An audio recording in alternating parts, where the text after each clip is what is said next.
Oklahoma education has had a bit of a wild ride in the last year or two, and today I'm joined by someone who is no stranger to that wild ride. Rob Miller, Superintendent of Bixby Public Schools, who is now a candidate for State Superintendent. Rob, thank you so much for joining me today. It's my pleasure, Aristotle. Thank you for hosting me here. Why don't you tell me a little bit about yourself and how you started out as an educator? Well, that's a long story. I don't know if we have enough time here today, but it started, I spent my first 10 years as an adult as an officer in the Marine Corps, and then life circumstances, I got out after 10 years. I was a single dad with 2 young children and decided that education was something that not only fit me as a person, but also fit the desire to be a good dad for my kids. And so I became a teacher. I started in Jenks, was a middle school teacher, and it was a great experience. I loved the opportunity to work with young adolescents and help mold minds and do all that. And so the normal progression, I just wanted to have a greater influence, and so became an assistant principal and principal, and now obviously a superintendent. So it's hard to believe when you look back 32 years as a public school educator, right. And it goes by pretty quick, and I'm excited about the next chapter. Yeah. So obviously, State Superintendent, that's another stepping stone towards, just having a greater impact, right? It is to me, and it's, again, my whole pursuit is not another title, it's not another job, because I could comfortably retire at this point. It really is a desire on my part to help serve the state of Oklahoma.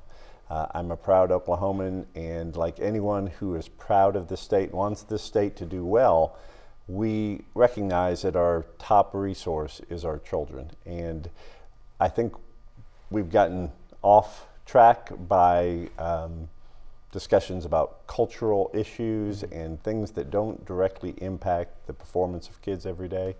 And so my desire is to get in, roll my sleeves up. It's not about giving headlines or sound bites or interviews, although interviews are great, but it's about really doing the work necessary to improve outcomes for Oklahoma students. Absolutely. That's really great to hear. So as far as outcomes go, you've been superintendent of Bixby for 7 years now, since 2018. Yes. What outcomes have you improved in your time there? Well, the big challenge in Bixby is addressing the growth, because we have grown tremendously. Just in the 7 years I've been there, we've grown over 2,300 students, which is the equivalent of a small 4 or small 5A school district on top of what we already have. We're projected to hit 10,000 students by the end of this decade, and we'll continue that trajectory. So for me, it was making sure that we had the capacity to serve those students. And so we have been very ambitious with our building campaign, multiple bond issues going, culminating most recently with the opening of a 200,000 square foot high school academic building that unfortunately missed the opportunity to be in yourself. But all focused on not just making sure we have classrooms, but that our classrooms reflect what we want for students. So building them in such a way that they are innovative, that they are engaging for students, that they're safe and comfortable places for students to learn and teachers to teach. And so that's what I'm most proud of. But we've also intentionally taken a focus off of just performance in state-based testing. That's important. We've got to assess where students are, and parents deserve to know that their schools and teachers are doing a good job in preparing their kids. But we've also got to address, how do we prepare kids for the future, and making sure that we have kids that are lifelong learners, that are problem solvers, that are critical thinkers, and making sure we embed all of those skills in with our instruction as well. So that pulling away from like standardized testing thing, is that something you would want to see implemented across the state if you were to win your election? 100%. And like I said, teachers came up with tests. I mean, as long as there's been schools, there have been tests and quizzes and ways to assess whether students are learning or not. We have just taken it too far in terms of test-based accountability, and making a once-a-year multiple choice test be the sole metric for determining whether or not a student's doing well, a teacher is doing well, and in many cases whether a school is doing well. rather than emphasizing on providing the tools and resources for that teacher, still assessing students, still communicating clearly with parents about how their kids are doing, but not being so myopic and closed-minded about it that that's all we do. Right. Second semester is prepare kids for tests. So what I would like to do is really sit down with a broad range of stakeholders and say, how do we best assess where our students are? How do we hold schools accountable beyond what just this testing is? If it were just up to me, I would take away high stakes tests for all students in elementary grades. I think that's when they're most curious, they're most creative. Let's nurture that while we can and not make them feel like they're a failure or a success based on how they do on that test, which unfortunately we've gotten to that point. You touched a little earlier on how the current state superintendent has moved a little more into culture war and politics instead of focusing on improving the experiences of children and teachers. What do you think has been the biggest shortcoming in this regard of the current State Board of Education? The arguing and the divisive issues, because that just, again, distracts us from really what's important. If you could just imagine, even for 1 year or 2 years or certainly 4 years, if we could get everyone at the table, all the important stakeholders, the Board of Education, the governor, the legislature, school teachers and administrators and parents, and say, how do we best prepare kids for the world of the future? With AI and technology and all the emerging technologies that are happening in school, they're here, they're not going away. If we don't start having those conversations, then we're going to render ourselves obsolete because we haven't done the things to evolve and change that model of instruction to meet the needs of kids. And so that's a big lift, no doubt about it. And that's why it's so important to have somebody that has the leadership and capacity to bring people together and have those difficult conversations. As far as AI goes, I mean, obviously I don't expect you to be an expert on AI, you're a teacher, but do you think that it serves a place in classrooms, that it could be used to improve educations, or if it's a detriment to students? It can be a detriment to students, but I really look at it optimistically, and I see it as a resource, especially for students that are learning at different levels, because with AI, it provides that teacher with the ability to individualize the instruction for his or her students. So if you have a student that's, say, 3rd grade, who is reading and performing math at maybe a 5th grade level, the AI will be able to elevate those expectations a little bit and progress with that student. On the other side, if you have a student that's a little bit behind, that AI can provide the tutoring, provide the extra resources and instruction necessary to get that child back up. So I see it as a tool, if used wisely, that can help equal the playing field and help those students that do learn a little faster even accelerate their learning sooner. Yeah.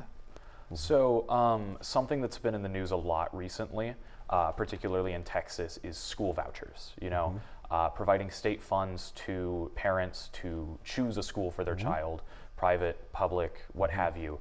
Do you think that school vouchers have a place in Oklahoma? Well, they're already here with the education savings accounts that were put in, or the tax credits that we have in our state. What we have seen, though, in that, and I recognize some of the rhetoric that's out there about trying to provide a resource for families who wouldn't be able to attend private school otherwise without that tax credit.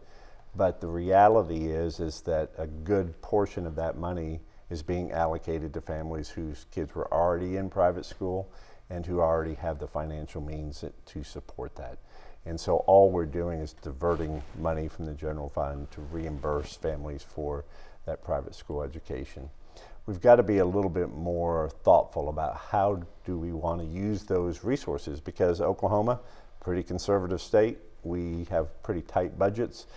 So just to let $250 million go out the door and really not have any accountability for how that money is being spent. Those schools that receive those dollars don't have to have their kids do the high stakes testing. They don't have a lot of the accountability measures, even with teacher certification, that public schools have to do. And the big factor is it's really not parent choice, it's that school's choice as to which students they admit into their school. And so you could have a kid who maybe lives in North Tulsa who has the ability to transport to one of those private schools, but the private school can say, no, that's you're not the type of student we want in our school. Whereas in Bixby, all other public schools, if somebody lives in our district, we open the door and we say welcome, and we serve that kid. And so when you're allowing there to be an unlevel playing field for private versus public, that's not fair.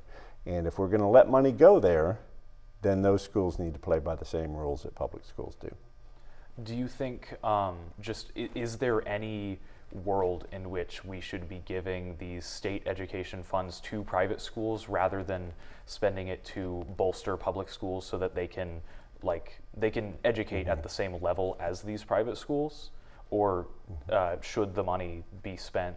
The public schools are where they are, private schools are where they are, they're not going to change, and so we should give this money to allow people to go to private schools.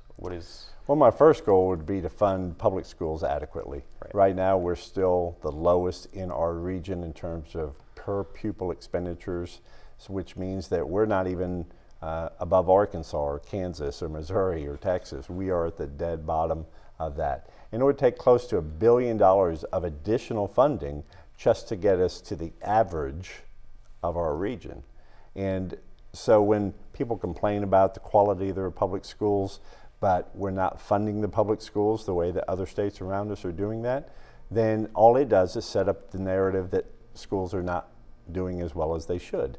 Well, we haven't tried fully funding our public schools. I'm a firm believer that the best choice for most families should be that public school that their neighborhood is in.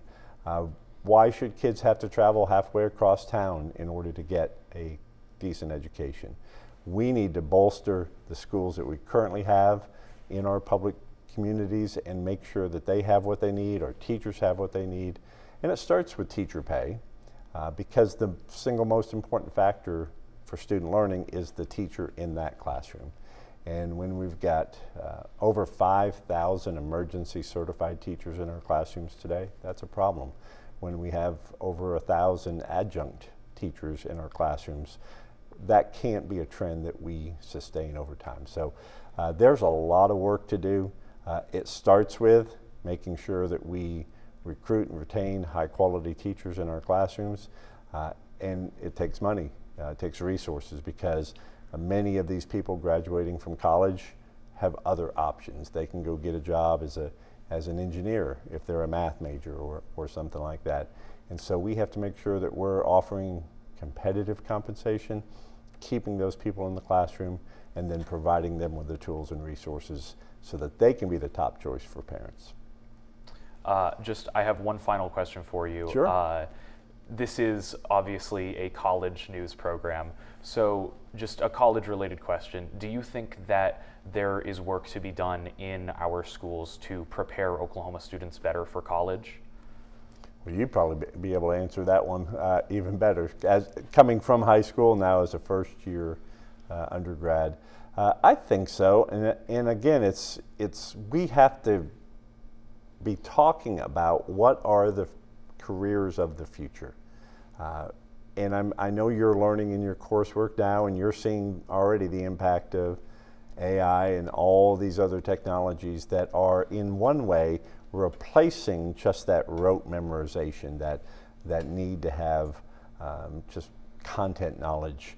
And I think it's kind of that shifting from the left brain emphasis to the right brain emphasis, so that kids are critical thinkers and creative and problem solvers, and they can see things in different ways.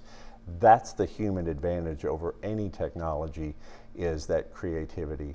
And what I would like to see as early as possible is making sure that we foster that creativity, allowing students to learn in a variety of ways through project-based, working with others, giving them scenarios where maybe there's not one correct answer, there's multiple ways to solve it, instead of focusing on preparing kids for tests.